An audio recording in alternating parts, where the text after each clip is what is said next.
Hi guys. Hi. Hi everybody. You guys have grown up so much. So fast. So me and Tante Angie and Maria here today. We hope you guys are all good and safe. We miss you all. It's been like a tough few weeks not to see you guys. But I hope that you guys take the time. Next few weeks there's a lot of events that we need to read, we need to meditate on and learn from. Maybe it's a good time. You guys are home. You can, spend some quiet time reading gospel and learning from all the great events that happened during the Lent. So I wanted to just quickly go over the beginning of the Lent and the events of since the beginning of the Lent and where we stop right now. So you guys know what was the first week was called? The first week, what was it called? The first week was called the Treasure Week. So it was basically God telling his people not to treasure things on earth, earthly things, material things, and pay attention to more to the spiritual life. The second week is called the Tajruba على الجبل. Temptation? What's it called again? Temptation week. Temptation Week, yay! Temptation Week. So we know that Temptation Week, the Lord Jesus, the devil tried to try him with different things between the food, between worship, bowing to him, and he didn't do that, of course. The third week is the prodigal son, and the prodigal son was a little bit of a sign of how much God loves us, no matter how much we can go far away from him, and even if he gives us something that doesn't belong to us, and he actually give it to us as a gift or as a way to live life, he still love us even if we betray him and leave him and just go wander around and stuff. That was the third week. The fourth week is the Samaritan woman. So what happened to the Samaritan woman? I know. All right. She met Jesus at the well, and she asked him to give her some water, and he told her, I'm gonna give you water for eternal life. Great, that's right. And I want you guys to remember this week, especially the third week. The third week has a lot to do similar with same thing what we're gonna talk about today. That after the Samaritan woman actually kind of talked with God, and he told her everything that that he didn't even know about, and he accepted her as a Samaritan woman, and the Jews of Samaritan didn't go along. She did something really nice, and we want to kind of bring it back to our head that we should do today, which is that she went back and she told everybody about the Lord and how wonderful he is and how he knows everything about her and how accepting to her he was. And that's something we always kind of struggle with us these days, that we think God might not accept us, might not be welcoming to us when we far away from him and try to come back. So we're going to talk about this again today. And after the fifth week, it comes the week today. The fifth week is the Paralyzed man. The paralyzed man. So the paralyzed man is also someone who's sick. He's just physically sick, but it's also a symbol of sin. The sin, there's a gospel always talk about the sin comes from temptation. Temptation can lead to this. So sin is the same thing as like someone who's sick.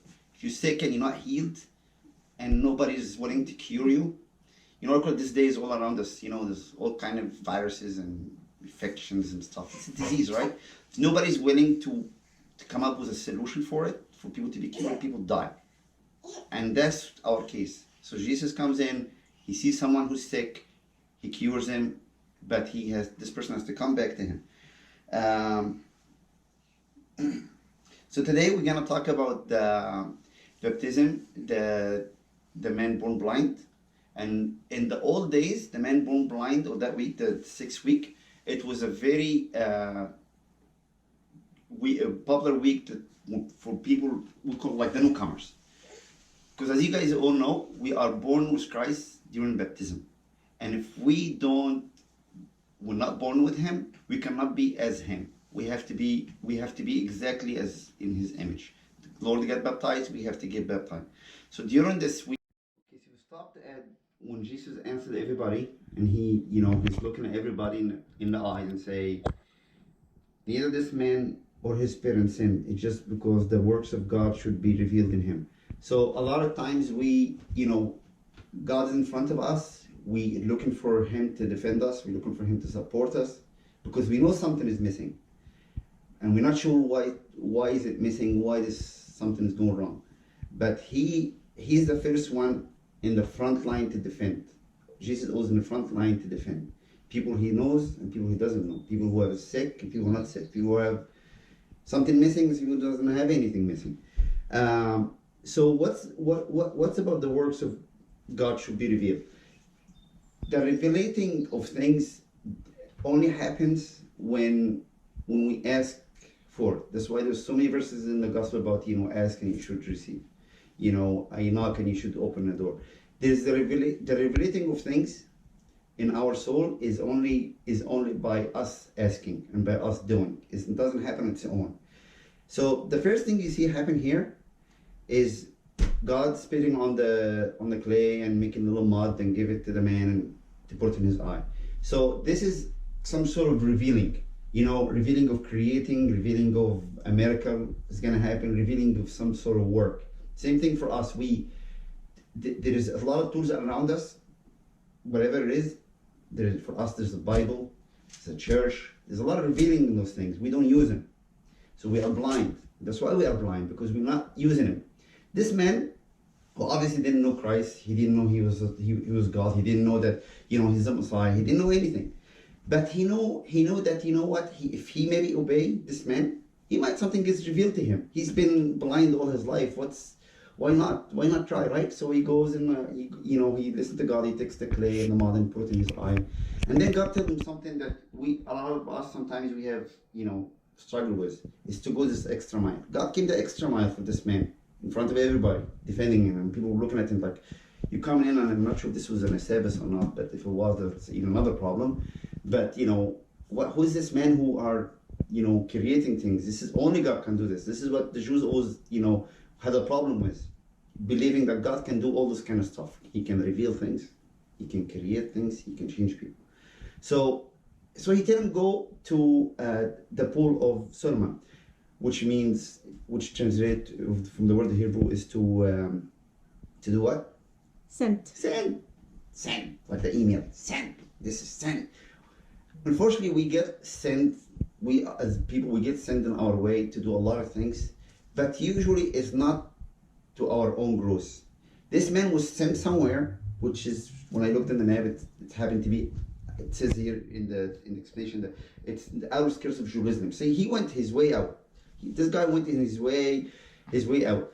And I don't know, I'm trying to think, the guy was blind, right? Was he blind? Mm-hmm. Was he blind? When he was going to the pool? When he wasn't blind? That's a good question, right? I'm thinking, was he blind? I would guess he was still blind because he didn't finish. I don't know. I think he started seeing after he washed his eyes in the... Okay, no, but when God told him go to the pool of Solomon and wash, was he blind? I think he was still blind. So how did he get there? He must have asked for help. Yeah, I think Okay, so. I'm gonna tell you. I'm gonna tell you what I think. I think this guy went in his way, led by faith. He knew from the moment that God told me, take this clay, this mud, put it in your eyes, he knew that he's gonna get whatever God told him to go to, whether he's blind or he's not blind. I don't know if he asked for help, maybe someone guided him, or he was just, I really believe God was walking either next to him or in front of him. Mm-hmm. That's what I believe. I really believe when God sent us to do something, he sent us to do this task because he's not sent us alone. He's coming with us, we just don't see him. Yes, he's always with This us. is what's called revealing the work of God. God wants us to know that we can do things even when we don't see him. But we only can see him by being sent, but go our way. So I think this guy, whether he went on his own or Jesus was walking maybe foot to foot next to him, and he had the feeling, when someone walks next to you, you feel like, you feel like the little breeze from this person breezing. You feel like the little, maybe give you a little arm or something. He felt something. That's why he went all this way out of the skirts of Jerusalem to get water.